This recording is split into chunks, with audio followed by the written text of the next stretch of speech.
చౌదరి గారు, okay. Good morning సీల Venkateswara గారు. ఇప్పుడు పార్టీలకు సంబంధించినటువంటి కార్యకర్తలు, నాయకులు వీళ్ళందరినీ కూడా కాపాడుకోవాల్సినటువంటి బాధ్యత, భరోసా ఇవ్వాల్సినటువంటి బాధ్యత పార్టీకి ఉంటుంది.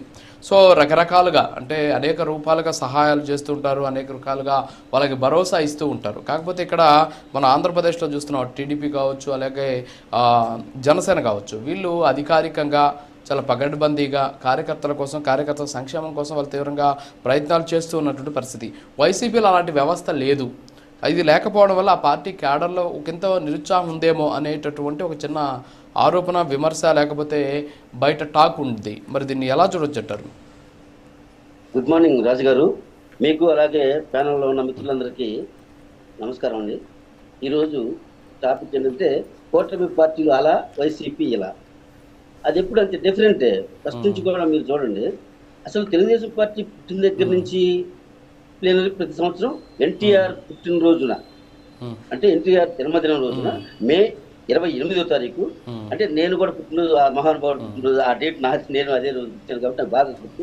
30 ఏళ్ళుగా చూస్తున్నాము ఆ పార్టీ కాలం. అలాగే జనసేన పార్టీ పుట్టిన దగ్గర నుంచి కూడా చూడండి మీరు. మొన్న ఈ మధ్యన పోయిన గత 3 ఏళ్ల క్రితం ప్లేనరీ జరిపారు. ఎక్కడ జరిపారు? అది అమరావతి పక్కన ఉన్న ఊళ్ళో జరుపుతానికి ఆ గ్రామ ప్రజలు జనసేనకు స్థలం ఇచ్చినందుకు ఆ ఊరు మీద ఆ ఇల్లు. సరే, అది తర్వాత, ఇప్పుడు అది తర్వాత సార్, ఆ రోజు ఏం జరిగింది ఏంటనేది తర్వాత. పార్టీకి సంబంధించినటువంటి కార్యక్రమాలు నిర్వహించాలి అనేది కార్యకర్తలకు భరోసా ఇవ్వాల్సిన బాధ్యత పార్టీలకు ఉందా లేదా? జరగబోతుంది. ఇంకొకటి ఏంటంటే కార్యకర్తల్ని, ముఖ్యంగా జనసేన పార్టీ కానీ టీడీపీ పార్టీ కానీ కార్యకర్తలకు మంచి ఎంత భరోసా ఉంటుందంటే 5 లక్షలు ఏదన్నా ప్రమాదవశాత్తు చనిపోయినా, ఏదైనా జరిగినా కార్యకర్తలకు 5 లక్షలు ఇన్సూరెన్స్ ఇస్తారు. అది కాకుండా వాళ్ళ కుటుంబంలో ఎవరో ఆ పిల్లలు అనాథలైనా, పిల్లలకి ఏదైనా ఇబ్బందులకు వచ్చినా వాళ్ళని చదివించే బాధ్యత పార్టీ తీసుకుంటున్నాయి. ఈ 2 పార్టీలు మనం చూస్తున్నాం. తెలుగుదేశం పార్టీలో అయితే దాదాపుగా 1000 మంది ఎన్టీఆర్ ట్రస్ట్ ద్వారా కానీ వీటి ద్వారా మనం ఎన్నాళ్ళ నుంచో చూస్తున్నాం. ఇప్పుడు అదే రూట్ లో పవన్ కళ్యాణ్ గారు కూడా మంచి అద్భుతమైన మనం భావాలు ఉన్న వ్యక్తి కాబట్టి, ప్రజాస్వామ్య పద్ధతిగా ప్రజలకి ఏదో ఒక మేలు చేయాలనే తపన ఉన్న వ్యక్తి కాబట్టి ఆయన కూడా ఇటువంటి మంచి మంచి ఆలోచనలు వస్తాయి ఖచ్చితంగా. కానీ ఒక్క మన వైసీపీ పార్టీ మాత్రం ఒకే ఒక ప్లేనరీ పార్టీ పుట్టిన అదే పార్టీని తీసుకున్నప్పుడు పూర్తిగా శివకుమార్ అనే వ్యక్తి దగ్గర, తెలంగాణ వ్యక్తికి తీసుకున్నారు పార్టీని. అప్పుడు జరిగిన తర్వాత 2022లో ప్లేనరీ జరిపారు. మీ అందరికి గుర్తే ఉంటుంది. ఆ రోజు ప్లేనరీలో మాట్లాడుతున్నప్పుడు రోజా గారు ప్రసంగిస్తున్నప్పుడు ఉమ్మారెడ్డి వెంకటేశ్వర్లు గారు వచ్చి రోజా గారి చెవిలో ఏం చెప్పారంటే, మీరు మీటింగ్ లో మాట్లాడే స్పీచ్ లో చంద్రబాబు తిట్టమన్నాడు, తిట్టు అని చెప్పాడు. అది మైక్ లో కూడా వినపడింది. అంటే పార్టీ ఉద్దేశం ఏకస్వామ్యం అండి.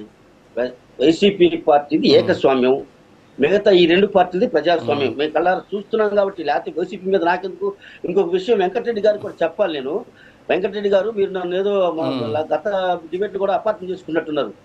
నేను మా నియోజకవర్గం చీరాల, కరణం బలరాం గారు, వెంకటేష్ గారు మీ పార్టీలో చేరిన తర్వాత నేను ఏ పార్టీకి సంబంధం లేదు, మీ పార్టీలో కూడా నాకేమీ సభ్యత్వం లేదు. కానీ ఆ రోజు వైసీపీ జగన్మోహన్ రెడ్డి గారు చేసే మంచి పనులు చూసి నేనే ఖర్చులు 1000 రూపాయలు ఖర్చు పెట్టుకొని నేను పాలాభిషేకాలు చేశానండి.